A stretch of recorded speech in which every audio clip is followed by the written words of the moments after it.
नमस्कार दोस्तों, स्वागत है आप सभी का बोस स्टडी में। मैं हूं आकाश आप सभी के साथ। दोस्तों आज हम करने वाले हैं 13 जुलाई की करंट अफेयर। तो दोस्तों क्लास शुरू करने से पहले एक बार क्लास को शेयर कर दो अपने दोस्तों के साथ, जिससे वो भी क्लास से जुड़ सकें और क्लास को देख सकें।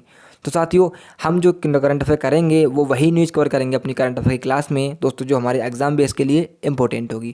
क्योंकि साथियों देश और दुनिया में न्यूज़ तो बहुत बन रही है, पर हमारे एग्जाम के लिए जो महत्वपूर्ण होगी हम उसे कवर करेंगे। तो दोस्तों देखते हैं क्या चल रहा है देश और दुनिया में और क्या न्यूज़ इंपॉर्टेंट है हमारे एग्जाम बेस से। तो साथियों देखते हैं फर्स्ट पॉइंट क्या है। साथियों फर्स्ट पॉइंट है, अर्जुन बबूता ने शूटिंग वर्ल्ड कप 2022 में गोल्ड मेडल जीता। और शूटिंग वर्ल्ड कप साथियों कहाँ आयोजन हुआ है इसका, तो साउथ कोरिया में इसका आयोजन हुआ है। और शूटिंग वर्ल्ड कप का पहली बार आयोजन कहाँ हुआ था, तो साथियों 1986 में मैक्सिको में इसका आयोजन हुआ था।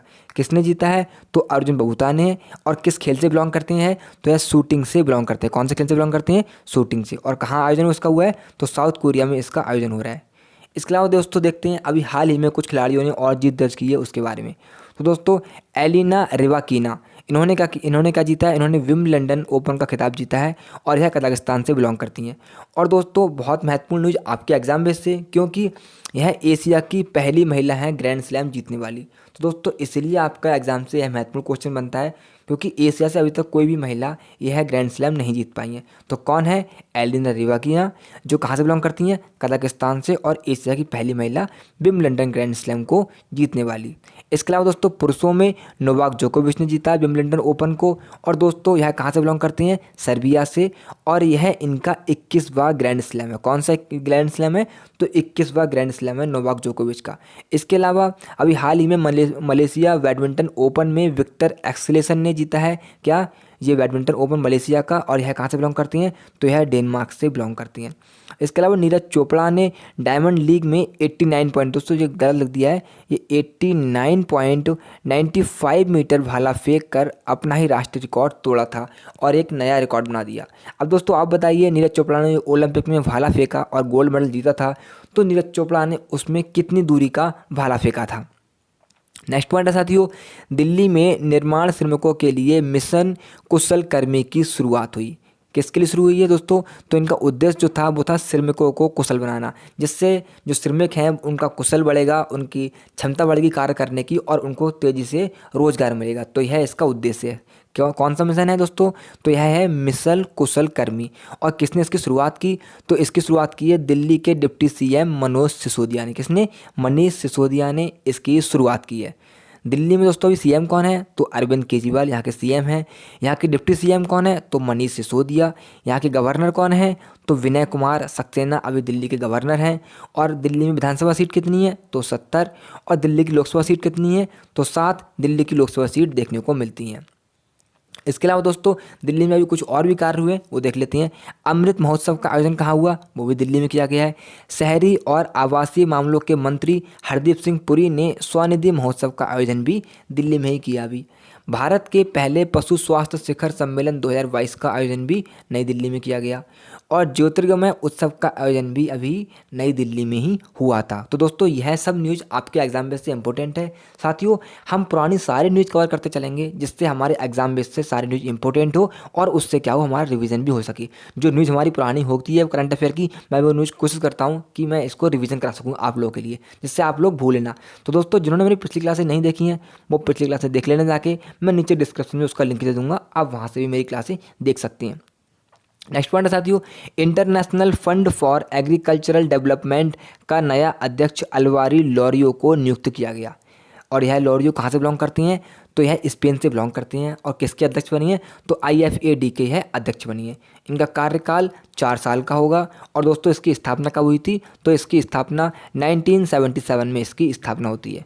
इसके अलावा दोस्तों देखते हैं अभी हाल ही में कुछ और नियुक्तियां, कुछ और अध्यक्ष बने उनके बारे में। तो फाइनेंशियल एक्शन टास्क फोर्स की अभी अध्यक्ष कौन बनी है, टी राजा कुमार, जो सिंगापुर से बिलोंग करती हैं। Federation of international cricketers association फीका की अध्यक्ष अभी कौन बनी है, तो लीसा स्टालेकर बनी है। और यह पहली महिला अध्यक्ष हैं। बहुत इंपॉर्टेंट क्वेश्चन, क्योंकि आपके एग्जाम बन सकता है, क्योंकि यह पहली महिला अध्यक्ष हैं। अब दोस्तों आप बताइए कमेंट करके कि यह कहाँ से बिलोंग करती हैं, किस देश से। दोस्तों मैंने आपको एक क्लास पढ़ाई है, आपने पढ़ाई भी करंट अफेयर अच्छे से, तो आप बताइए कमेंट करके कि कहाँ से बिलोंग करती हैं। संयुक्त राष्ट्र में भारत की स्थायी प्रतिनिधि किसे नियुक्त किया गया, तो रुचिरा कंबोजो को यहाँ का स्थायी प्रतिनिधि नियुक्त किया गया। दक्षिण सूडान में यूएन के नए फोर्स कमांडर कौन बने अभी, तो लेफ्टिनेंट जनरल मोहन सुब्रमण्यम यहाँ के अभी कौन बनी है, नए फोर्स कमांडर बनी है। इंडियन ओलंपिक एसोसिएशन के अध्यक्ष कौन बने हैं, तो अनिल खन्ना बने हैं। अंतर्राष्ट्रीय ओलंपिक संघ के अध्यक्ष कौन है, तो थॉमस वॉक हैं। अंतर्राष्ट्रीय भारोत्तोलन महासंघ के अध्यक्ष अभी कौन बने हैं, तो मोहम्मद जलूद हैं। और अंतर्राष्ट्रीय हॉकी महासंघ के अध्यक्ष कौन हैं, तो अभी नरेंद्र बत्रा हैं। यही पहले कौन थे, तो दोस्तों यह इंडियन ओलंपिक एसोसिएशन के अध्यक्ष थे इसके, लेकिन अभी हाल ही में इन्हें उस पद से हट गए हैं ये, और अब कौन बने उसके, अनिल खन्ना उसके अध्यक्ष बन चुकी हैं। नेक्स्ट पॉइंट है साथियों, प्रतिवर्ष विश्व मलाला दिवस 12 जुलाई को मनाया जाता है। कब मनाया जाता है, तो 12 जुलाई को मनाया जाता है। और दोस्तों मलाला यूसुफजई कौन थी, तो यह एक पाकिस्तानी महिला थी। और दोस्तों इन्हें क्यों यह दिवस मनाया जाता है, तो दोस्तों 2014 में शांति के लिए इन्हें नोबेल पुरस्कार मिला था।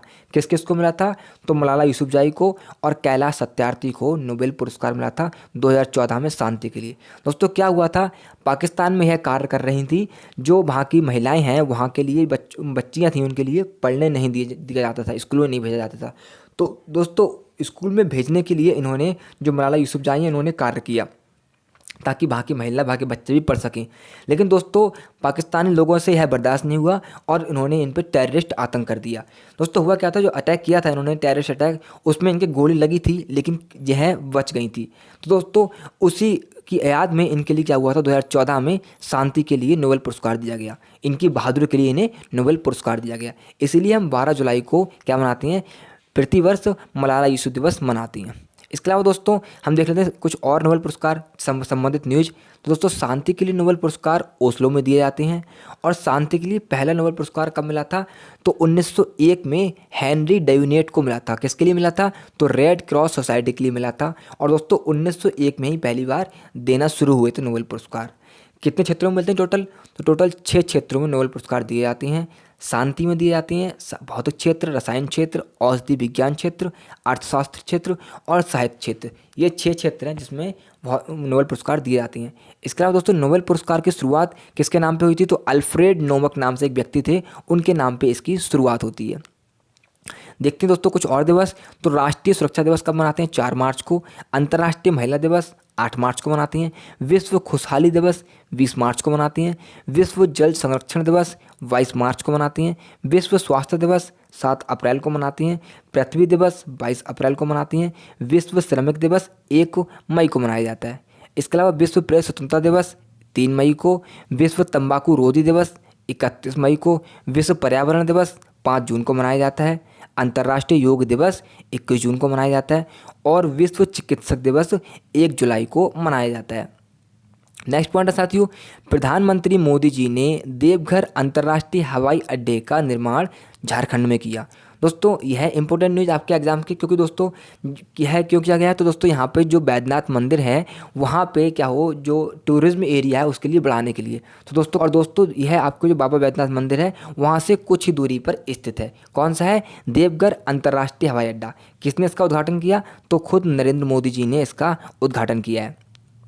इसके अलावा दोस्तों देखते हैं प्रधानमंत्री द्वारा किए गए कुछ कार्य जो इन्होंने 2022 में किए हैं। तो दोस्तों प्रधानमंत्री जी ने नए संसद भवन की छत पर अशोक स्तंभ की कांस्य मूर्ति का अनावरण किया। किसने किया है, मोदी जी ने किया है। और इसकी जो हाइट है वो 6.5 मीटर की है। कितनी है, 6.5 मीटर की। और जो है अशोक स्तंभ की जो मूर्ति लगाई गई है यह कांस्य की है। किसकी है, कांस्य की है। तो दोस्तों जिन्होंने मेरी पिछली क्लास नहीं देखी है वो देख लेना, मैं डिस्क्रिप्शन नीचे लिंक दे दूंगा, क्योंकि दोस्तों यह क्लास हमने अभी परसों ही की है, 2 दिन पहले अभी हमने इस क्लास को किया है, इसलिए मैं आपको बता रहा हूँ। अखिल भारतीय शिक्षा समागम का उद्घाटन भी वाराणसी में मोदी जी ने ही किया था। भीमावरम आंध्र प्रदेश में स्वतंत्रता सेनानी अल्लूरी सीताराम राजू की 30 फीट ऊंची कांस्य की मूर्ति का अनावरण भी किसने किया है, मोदी जी ने ही किया है। डिजिटल भारत सप्ताह का शुभारंभ गांधीनगर में किया गया। और किसने किया, मोदी जी ने। इसका उद्देश्य क्या था, डिजिटल सेवा को बढ़ावा देना इसका उद्देश्य था। गर्भवती महिलाओं के लिए मातृशक्ति योजना की शुरुआत किसने की, मोदी जी ने। कहाँ पे की है, गुजरात में की है। बेंगलुरु में VR. Ambedkar school of economics का उद्घाटन कहाँ पे किया गया है, बेंगलुरु में। किसने किया है, ये भी मोदी जी ने किया है। और किसके नाम पे किया है, तो हमारे डॉक्टर साहब के नाम पे किया, डॉक्टर अम्बेडकर साहब के नाम पे। संत तुकाराम शिला मंदिर का उद्घाटन पुणे में किसने किया? मोदी जी ने किया। और कहाँ पे किया है? पुणे महाराष्ट्र में इसका उद्घाटन किया है। किसका है? संत तुकाराम शिला मंदिर का उद्घाटन किया गया है। नेक्स्ट पॉइंट है साथियों, बांग्लादेश के प्रख्यात पुरातत्वविद और इतिहासकार डॉक्टर इनामुल हक का अभी हाल ही में निधन हो गया। दोस्तों कहाँ से बिलोंग करते हैं? तो बांग्लादेश से बिलोंग करते हैं। और दोस्तों इन्हें टेराकोटा और मूर्तिकला के क्षेत्र में भारत ने अपना सम्मान दिया था। कौन सा? तो पद्मश्री सम्मान से भी इन्हें सम्मानित किया जा चुका है। कौन है यह? तो दोस्तों यह है डॉक्टर इनामुल हक। कौन है? डॉक्टर इनामुल हक। इसके अलावा दोस्तों देखते हैं अभी हाल ही में कुछ महान लोगों के निधन हुए उनके बारे में। लता मंगेशकर जी का निधन हो गया। इन्हें भारत की स्वर कोकिला भी कहा जाता है। और 2001 में इन्हें भारत का सर्वोच्च सम्मान भारत रत्न पुरस्कार से भी सम्मानित किया गया था।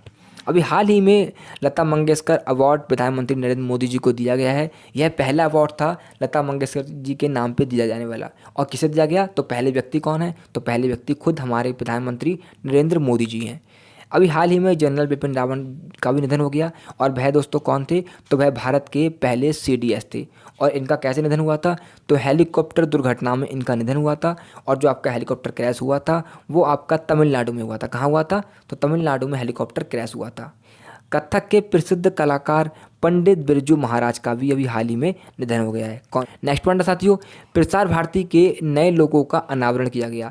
तो दोस्तों जो एक लोगो बनाया गया है प्रसार भारती के द्वारा, यह बनाया गया है लोगो ये। और दोस्तों इसमें क्या है? इसमें जो आपके बीच में दिखाई दे रहा है यह भारत का नक्शा है। क्या है? भारत का नक्शा है। इसके अभी अध्यक्ष कौन है? तो इसके अध्यक्ष अभी मयंक अग्रवाल हैं प्रसार भारती के। इसका हेडक्वार्टर नई दिल्ली में है।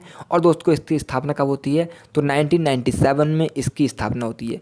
प्रसार भारती आपके दूरदर्शन और ऑल इंडिया रेडियो से दोनों से मिलकर बना है। किससे बना है? दूरदर्शन और ऑल इंडिया रेडियो से मिलकर कौन बना है? तो यह प्रसार भारती बना हुआ है। इसके अलावा दोस्तों देखते हैं कुछ और नियुक्तियाँ। भारत के मुख्य आर्थिक सलाहकार अनंत नागेश्वर हैं।